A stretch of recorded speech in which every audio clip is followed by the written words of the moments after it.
এই শুকনো পাতাটিকে দেখুন, নিষ্প্রাণ হয়ে পড়েছে। কোনো একটা সময় এই পাতাটি একটা গাছের ডালে ছিল। সেই গাছ ওর লালন পালন করত। যখন যখন বাতাস বইত, এই পাতায় কম্পন দেখা দিত, মনকে প্রফুল্ল করে তুলত। কোনো একদিন এই পাতা গাছের ডাল থেকে ঝরে পড়ে গেল। নিঃসন্দেহে ও নিজের স্বাধীনতা পেল, কিন্তু আস্তে আস্তে শুকিয়ে গেল, নিষ্প্রাণ হয়ে গেল। দেখুন, আমি এই কথা বলছি না যে স্বাধীনতা অনুচিত, কখনোই না। কিন্তু যে কোনো পরিস্থিতিতে স্বাধীন হতে চাওয়া এটা নিশ্চিতরূপে অনুচিত। আমরা যদি আমাদের জীবনে পরিবারের গুরুত্ব ভেবে দেখি, তাহলে এই পরিবারে যতই মতভেদ থাকুক না কেন, যতই মনোমালিন্য থাকুক না কেন, যতই বিবাদ থাকুক না কেন, এই সব মিটিয়ে নেওয়া অত্যন্ত প্রয়োজনীয়। সেই সব কিছু সমাপ্ত করা অত্যন্ত প্রয়োজনীয়। কখনো এই পরিবারকে ভাঙতে দেবেন না, কখনো এই পরিবার থেকে দূরে চলে যাবেন না। এই পরিবার হলো আমাদের জীবনের একটা অমূল্য সম্পদ, অমূল্য এক আশ্রয়, যা এই সংসারে হয়তো কোথাও আপনি পাবেন না। তাই একে আগলে রাখুন। ভেবে নিন আপনি পাতা আর আপনার পরিবার সেই গাছ। আসুন আমার সাথে ভালোবেসে বলুন, রাধা রাধা। অনেক সময় আমরা জীবনে অনেক মানুষকে এমন বলতে শুনে থাকি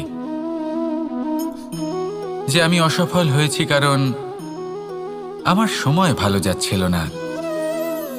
আমি এই জিনিসটা লাভ করতে চাইছিলাম কিন্তু করতে পারলাম না কারণ আমার সময়টা ভালো যাচ্ছিল না।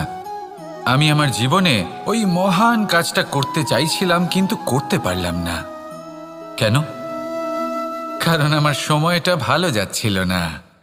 কিন্তু যে মুহূর্তে ভালো সময় আমার জীবনে আসবে, আমি সব কিছু প্রাপ্ত করব। এমন প্রায় প্রত্যেকেই বলেন। আসুন একটা কথা বোঝা যাক। একজন মালিকে দেখুন, সে প্রত্যেক দিন গাছের সেবা করে, তাকে জল দেয়, তার যত্ন আত্তি করে। কেন? প্রত্যেক দিন সেই গাছ ফল দেয় না। সঠিক সময় এলে তবেই সেই গাছ ফল দেয়, কিন্তু প্রত্যেক দিন মালি তার সেবা করে, তাকে যত্ন করে। শুধুমাত্র তখন করে না যখন সেই গাছ ফল দিতে সক্ষম। আর যদি মালি গাছের যত্ন প্রতিদিন না করে, তাহলে হয়তো সেই গাছ ফল দিতেই পারবে না। এটাই হলো আমাদের জন্য একটা শিক্ষা। যখন সময় আমাদের জন্য অপেক্ষা করে না, তখন আপনি সময়ের জন্য কেন অপেক্ষা করছেন?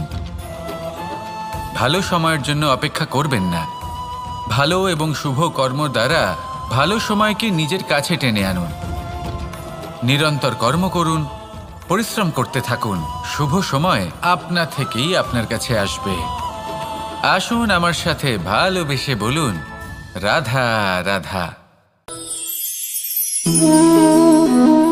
একে বালি বলুন, মাটি বলুন বা ধুলো বলুন,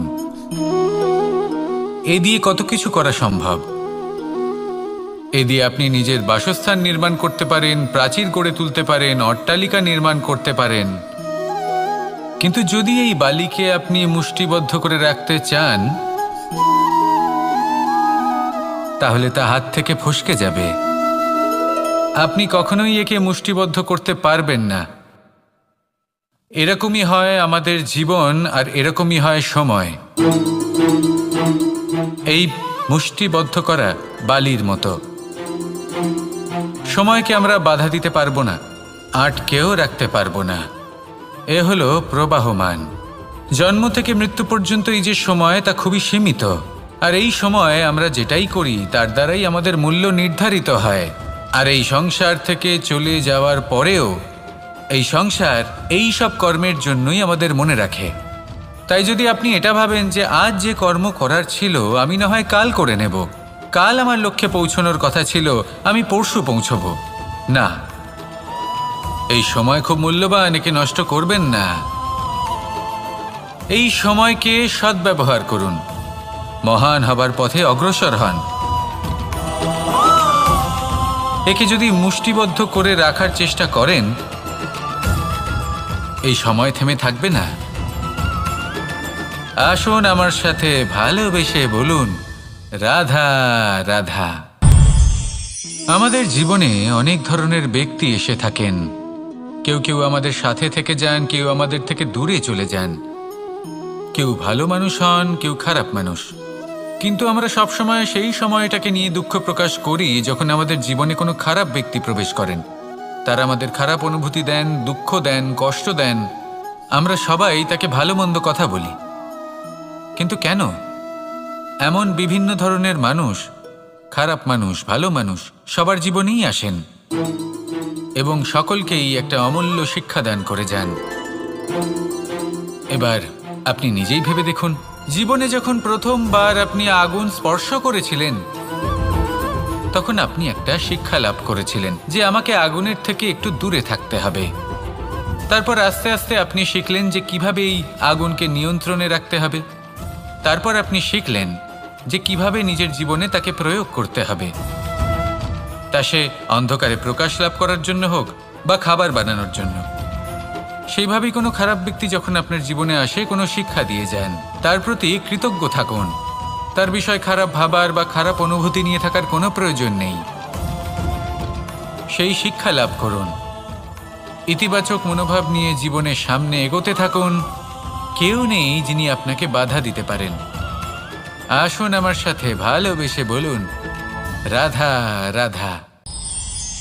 এই সংসারে অনেক অনেক এমন জ্ঞানী আছেন যারা নিজের সমস্ত জীবন জ্ঞান অর্জন করতে অতিবাহিত করেছেন। এই সংসারে এমন কোনো বেদ নেই, কোনো পুরাণ নেই, কোনো শাস্ত্র নেই, কোনো ভাষা নেই যা ওনারা জানেন না। এমন কোনো বিষয় নেই যা নিয়ে ওনারা কোনো বক্তব্য রাখতে পারবেন না। কিন্তু আমরা এই সকল জ্ঞানীকে কি ভালোবাসতে পারি? এনাদের সকলকে সম্মান করতে পারি না। কারণটা কি? দেখুন, বেদ পড়া একটি আলাদা বিষয়, বেদনা বুঝতে পারা অন্য ব্যাপার। এবং বেদনা বোঝার জন্য, সেই জ্ঞান লাভ করার জন্য আপনাকে মন থেকে করুণা এবং প্রেমের সঠিক অর্থ বুঝতে হবে। সামনের ব্যক্তির বেদনা বুঝতে হবে, তার যন্ত্রণাকে বুঝতে হবে। তারপর যে জ্ঞান আপনি অর্জন করেছেন বেদ থেকে, পুরাণ থেকে, শাস্ত্র থেকে, তা প্রয়োগ করে তার বেদনার নিবারণ করা, সেটা বেশি গুরুত্বপূর্ণ।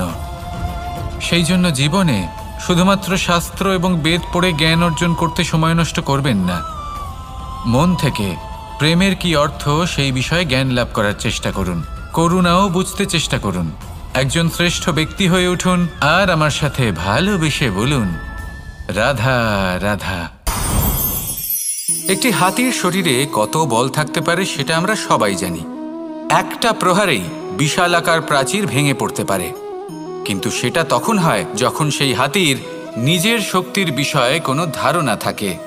যদি সেই হাতিকেই বন্দি করে নেওয়া হয় তাহলে সেই হাতি তার পরাধীন থাকার অভ্যাস হয়ে যায়। এই পরনির্ভরশীলতা আমাদের শরীরকে নয়, আমাদের মনকে বন্দি করে ফেলে। আর তার পরিণাম হলো এটাই যে আমাদের নিজেদের ওপর নিয়ন্ত্রণ থাকেই না। যদি নিজের ওপর নিয়ন্ত্রণ না থাকে তাহলে নিজেদের প্রকৃত শক্তির সাথে আমরা কিভাবে পরিচিত হব? সেই জন্য এই সংসারের সবথেকে বড় আনন্দ হলো স্বাধীনতা। এই স্বতন্ত্রতাকে আনুন নিজের বিবেচনায়, নিজের চিন্তাভাবনায়, নিজের জীবনে। কারোর কথায় প্রভাবিত হবেন না। নিজের বিবেকবোধ জাগ্রত করুন এবং এগোতে থাকুন। যখন এই বিবেচনা স্বতন্ত্র হবে তাহলে এই মন, জীবন স্বতন্ত্র হয়ে উঠবে। আর তখনই নিজের আসল শক্তি আপনার সামনে আসবে। আপনার সাহস, আপনার প্রতিভা আপনি জানতে পারবেন। তখনই জীবনে এগোতে পারবেন। তাহলে আসুন আর আমার সাথে ভালোবেসে বলুন, রাধা রাধা। এই সংসারে যে ব্যক্তিই হোক না কেন, প্রত্যেক ব্যক্তির জীবনে সমস্যা অবশ্যই আসে। এমন কিছু মানুষ আছেন, যদি তাদেরকে জিজ্ঞেস করেন যে এমনটা ঠিক কেন হলো, তাহলে পুরো দোষটা তারা নিজেদের পরিস্থিতির ওপর ন্যস্ত করেন। যে আমি তো এমন একটা পরিস্থিতিতে ছিলাম, আমি কিভাবে কিছু করতাম, আমার কাছে আর কোনো বিকল্পই ছিল না। চলুন কথা বলা যাক মহাভারত নিয়ে। ভীষ্ম পিতামহ, ওনাকে জিজ্ঞেস করা হলো আপনি এরকম প্রতিজ্ঞা কেন করলেন?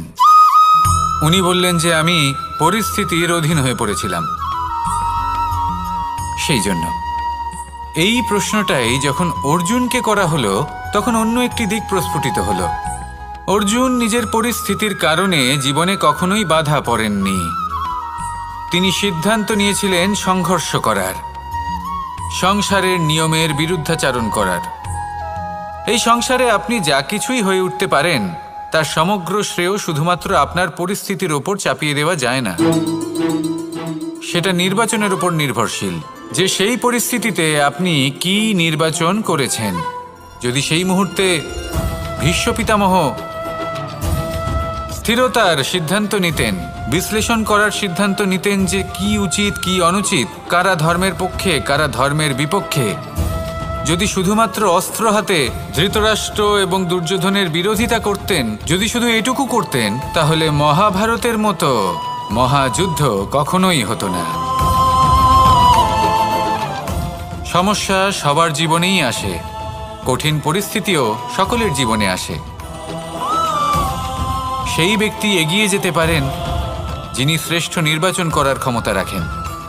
তাহলে সেটাই করুন আর আমার সাথে ভালোবেসে বলুন, রাধা রাধা। রাধা কখনো কখনো আমার জন্য বড়ই সুগন্ধি আতর নিয়ে আসে, পারিজাত ফুলের মালা নিয়ে আসে আমার প্রসাধন করবে বলে, এবং আমার সব থেকে বেশি প্রিয় মাখন নিজে হাতে বানিয়ে আনে আমাকে নিজে হাতে খাইয়ে দেবে বলে, সবকিছু আমাকে প্রসন্ন করবে বলে। কিন্তু আপনি কখনো ভেবেছেন যে এই আতর কিভাবে বানানো হয়? সহস্র ফুলের পাপড়ি একসাথে পিষে নিতে হয়, তারপরে তার থেকে যে রস নিঃসৃত হয় সেই রস দ্বারাই আতর তৈরি হয়। অনেক সংখ্যক ফুলকে অসীম যন্ত্রণা ভোগ করতে হয়, তবে তারা আমার প্রসাধন সামগ্রী হয়ে উঠতে পারে। দুধ থেকে মাখন তৈরি করার জন্য কতটা পরিমাণ মন্থন সহ্য করতে হয় সেটা আপনি জানেন। ঠিক সেই রকমই হলো আমাদের জীবনও। বিপদও আসে, কঠিন পরিস্থিতিও আসে, এর সম্মুখীন হতে শিখুন। মনে রাখবেন, আপনি হলেন সেই দুধ যাকে মন্থন সহ্য করতে হবে মাখন হয়ে ওঠার জন্য। মনে রাখবেন, আপনি হলেন সেই ফুলের মতন যাদের পিষ্ট হতে হবে সুগন্ধি আতর হয়ে ওঠার জন্য, যাকে এই সংসার পছন্দ করে। কখনো কখনো জীবনে আপনার সাথে খারাপ শুধুমাত্র এই কারণে ঘটে যাতে আপনার শ্রেষ্ঠ রূপ এই সংসারের সামনে আসতে পারে। শুধুমাত্র কঠিন পরিস্থিতি এবং বিপদকে একটা সুযোগ হিসেবে দেখার চেষ্টা করুন। আপনার জন্য এই সংসার বদলে যাবে, সংসারকে দেখার দৃষ্টিভঙ্গি পাল্টে যাবে, আপনার ভাগ্য পাল্টে যাবে, আর এই মন প্রসন্ন হয়ে বলবে, রাধা রাধা। জীবনে অনেক সময় আমরা এটা দেখে থাকি যে আগামী প্রজন্ম সেই কাজটি করে যেটা তার পূর্ববর্তী প্রজন্ম করে গেছেন। একটা উদাহরণ দিই। তাহলে দেখুন, একদিকে আছে মাতা পিতা যারা আজীবন সংঘর্ষ করেছেন ধন অর্জন করার জন্য, তারপর তারই সন্তান তার সাথেই লড়াই করে তার থেকে সমস্ত সম্পত্তি ছিনিয়ে নিল। তারপরে যত সময় অতিবাহিত হয় সেই সন্তানের সাথেও সেই একই ক্রিয়া ঘটতে থাকে। তার সন্তান তার সমস্ত সম্পত্তি ছিনিয়ে নেয়। তাহলে এমন কি সঞ্চয় করবেন যা পরবর্তী প্রজন্মকে দিয়ে যেতে পারেন সেই বিষয়ে ভাবুন। ভেবে দেখুন, এই যে ধন সঞ্চয় আপনি করছেন এর আসলে লাভ কি? অবশ্যই আবশ্যক, কিন্তু এটাই কি শুধু সবথেকে গুরুত্বপূর্ণ বিষয় যেখানে আপনি জানেন যে আপনি এই সম্পত্তি ভোগ করতে পারবেন না, কারণ এই সমস্ত সম্পত্তি আপনাকে পরবর্তী প্রজন্মের হাতে সঁপে দিতে হবে। তাহলে ধন সঞ্চয় করুন, কিন্তু এমন একটা সম্পত্তি কেন সঞ্চয় করা উচিত নয় যার উপভোগও আপনি করতে পারবেন, পরবর্তী প্রজন্মকেও দিয়ে যেতে পারবেন, আর মতভেদও হবে না। এমন সম্পত্তি আছে, আর এই সম্পত্তি হলো প্রেম। যদি আপনার মনে কোনো কিছু সঞ্চয় করার বাসনা জেগে ওঠে, তাহলে প্রেম সঞ্চয় করুন। সেটা পরবর্তী প্রজন্মও পাবে এবং সেই প্রজন্ম ভবিষ্যতে ভালোবাসা ছড়াতে থাকবে, আর তখন এই মন সুপ্রসন্ন হয়ে বলবে, রাধা রাধা। জ্যোতিষ একটা বিদ্যা, এ হলো একটা বিজ্ঞান। যে নক্ষত্র দশায় আপনি জন্মগ্রহণ করেছেন, যে স্থানে আপনার জন্ম হয়েছে, এগুলো আপনার জীবনের দিশা স্থির করার ক্ষেত্রে গুরুত্বপূর্ণ ভূমিকা পালন করে। কিন্তু যে রাশিতে আপনি জন্ম নিয়েছেন আর আপনার যা নাম স্থির হয়েছে, সেটা আপনার ভবিষ্যৎ নির্ধারণ করবে তা আবশ্যক নয়। রা দিয়ে রাম এবং রা দিয়ে রাবণ, এই দুজনের রাশি সমান ছিল, কিন্তু একজন নিজের শক্তির দুর্ব্যবহার করলেন। স্বর্ণ লঙ্কার অধিপতি রাবণ, চতুর্দিকে বিজয়ী হওয়া সেই ব্যক্তি নিজের পতনের সম্মুখীন হলেন। শ্রীরাম রাবণকে বধ করলেন।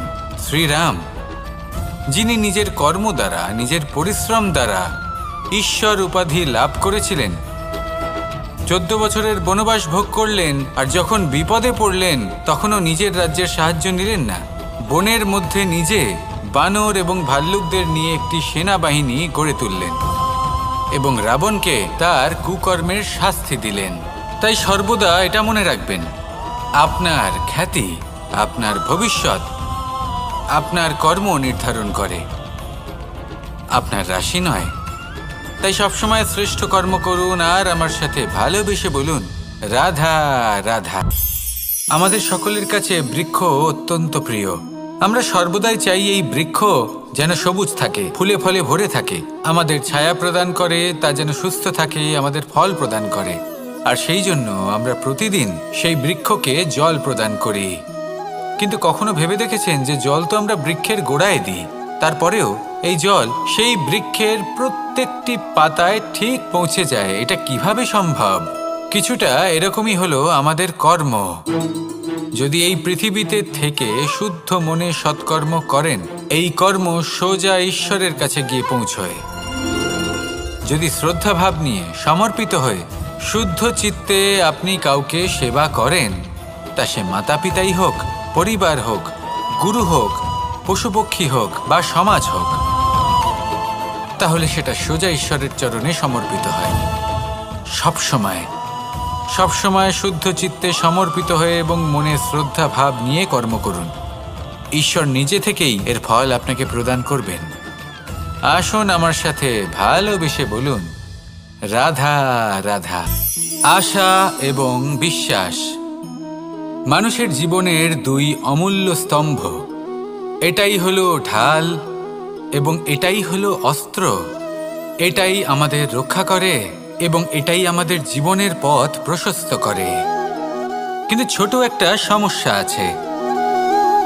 এবার যদি আপনি বটবৃক্ষের থেকে এই আশা রাখেন যে এ আমাকে ফল দেবে, তাহলে সেই আশা ভঙ্গ হওয়াই স্বাভাবিক। আর যদি আপনি বিশ্বাস করেন যে খেজুর গাছ আপনাকে ছায়া প্রদান করবে, তাহলে সেই বিশ্বাসও অবশ্যই ভঙ্গ হবে। তাহলে কি করা উচিত? চোখ বন্ধ করে যে কাউকে বিশ্বাস করার আগে বা যে কারোর থেকে আশা রাখার আগে নির্বাচন করুন যে কার ওপর বিশ্বাস রাখতে চান, কার ওপর আশা রাখতে চান। তবে আমি তো বলবো যে বিশ্বাস করতে হলে নিজের ওপর করুন, যে এই সংসারে এমন কোনো কাজ নেই যা আপনি করতে পারেন না। আর শুধু কর্ম করতে থাকুন আর ভরসা রাখুন ঈশ্বরের ওপর, যে উনি আপনার কর্ম দেখবেন আর আপনাকে আপনার কর্মফল অবশ্যই দেবেন, আপনাকে সাফল্য দেবেন। যদি আপনার বিশ্বাস অটল হয়, নিরন্তর পরিশ্রম করেন, তাহলে ঈশ্বর কখনোই আপনার আশা ভঙ্গ হতে দেবেন না। আসুন আর আমার সাথে ভালোবেসে বলুন, রাধা রাধা। যখন মানুষের মৃত্যু হয় তখন কি হয়? অনেক সংখ্যক মানুষ শোক পালন করতে চলে আসেন। যে ব্যক্তি মৃত্যু লাভ করেছেন তার অনেক বস্তু থাকে যেগুলো তার প্রিয়, যেগুলো তিনি ব্যবহার করেছেন। তার শয্যা, তার বস্ত্র, তার আভূষণ সবকিছু তার থেকে বিচ্ছিন্ন করা হয় এবং খালি হাতে তাকে শ্মশানের উদ্দেশ্যে রওনা করা হয়। আমি আপনাকে এই প্রশ্ন করতে চাই, আপনি এই সংসারে কি অর্জন করেছেন? ধন সম্পত্তি, বস্ত্র, আভূষণ, এই সব কিছু যে আপনি অর্জন করেছেন, আপনার মৃত্যুর পরে তা আপনার থেকে দূর হয়ে যাবে। এর উত্তর হলো একটাই, আপনার কর্ম। শুধু সেটাই আছে যা একান্ত আপনার, আর শুধু সেটাই এই সংসার থেকে চলে যাওয়ার পরেও সংসারেই জীবিত থাকবে। যদি আপনি দুষ্কর্ম করেন তাহলে এই সংসার আপনাকে একটি অনুচিত উদাহরণ হিসেবে মনে রাখবে যে এই ব্যক্তি খুব পাপী ছিল, অনুচিত কর্ম করতেন। যে পথে তিনি চলেছেন সেই পথে কারোর চলা উচিত নয়। সেখানেই যদি আপনি সৎকর্ম করেন তাহলে সংসার চিরকাল এটাই বলবে যে খুব ভালো মানুষ ছিলেন, সবাইকে ভালোবাসতেন, সবাইকে সাহায্য করতেন, আমার খুব প্রিয় মানুষ ছিলেন। এটাই হলো শ্রেষ্ঠ কর্ম। সেই জন্য জীবনে শুধুমাত্র ধন, সম্পত্তি, আভূষণ এই সব অর্জন করতে গিয়ে নিজের মনোনিবেশ করবেন না। শ্রেষ্ঠ কর্ম করুন। সংসার থেকে চলে যাওয়ার পরেও এই কর্মই এই সংসারে আপনাকে জীবিত রাখবে। আসুন আমার সাথে ভালোবেসে বলুন, রাধা রাধা। কখনো কখনো অন্ধকারের সাথে লড়াই করার জন্য আমরা প্রদীপ জ্বালাই। এতে প্রথমে সলতে রাখি, তারপর তেল ঢালি, তারপর আগুন জ্বেলে এটা প্রজ্বলিত করি। তারপর একটা সময় আসে যখন এই প্রদীপ নিভে যায়। কারণটা কি? কারণ কি এটা যে প্রদীপের প্রকাশমান হওয়ার ক্ষমতা সমাপ্ত হয়েছে? না, এই যে আগুন আমরা দেখতে পাচ্ছি, এই আগুনের জন্য যে শক্তির প্রয়োজন হয় তা আসে এই তেল থেকে। যদি এই তেল সমাপ্ত হয়ে যায় তাহলে এই প্রকাশ তাও সমাপ্ত হয়ে যায়। আর আমাদের জীবনে এই তেল হলো আমাদের কর্ম, আর এই আগুন আর এর দ্বারা উৎপন্ন হওয়া প্রকাশ আমাদের ভাগ্য। যত আমাদের কর্ম ক্ষীণ হতে থাকবে, আমাদের ভাগ্য, সৌভাগ্য কোথাও না কোথাও লুপ্ত হয়ে যাবে। যে উজ্জ্বল ভবিষ্যৎ আমরা চাইছি তা কখনো লাভ করতে পারবো না যদি কর্ম না করি। ঠিক যেমন তেল ছাড়া অগ্নি উৎপন্ন হয় না, তেমনি কর্ম ছাড়া সৌভাগ্য হয় না। আর যেমন কর্ম তেমন ভাগ্য। তাই সবসময় কর্ম করতে থাকুন, কর্ম করা থামাবেন না। আর আমার সাথে ভালোবেসে বলুন, রাধা রাধা।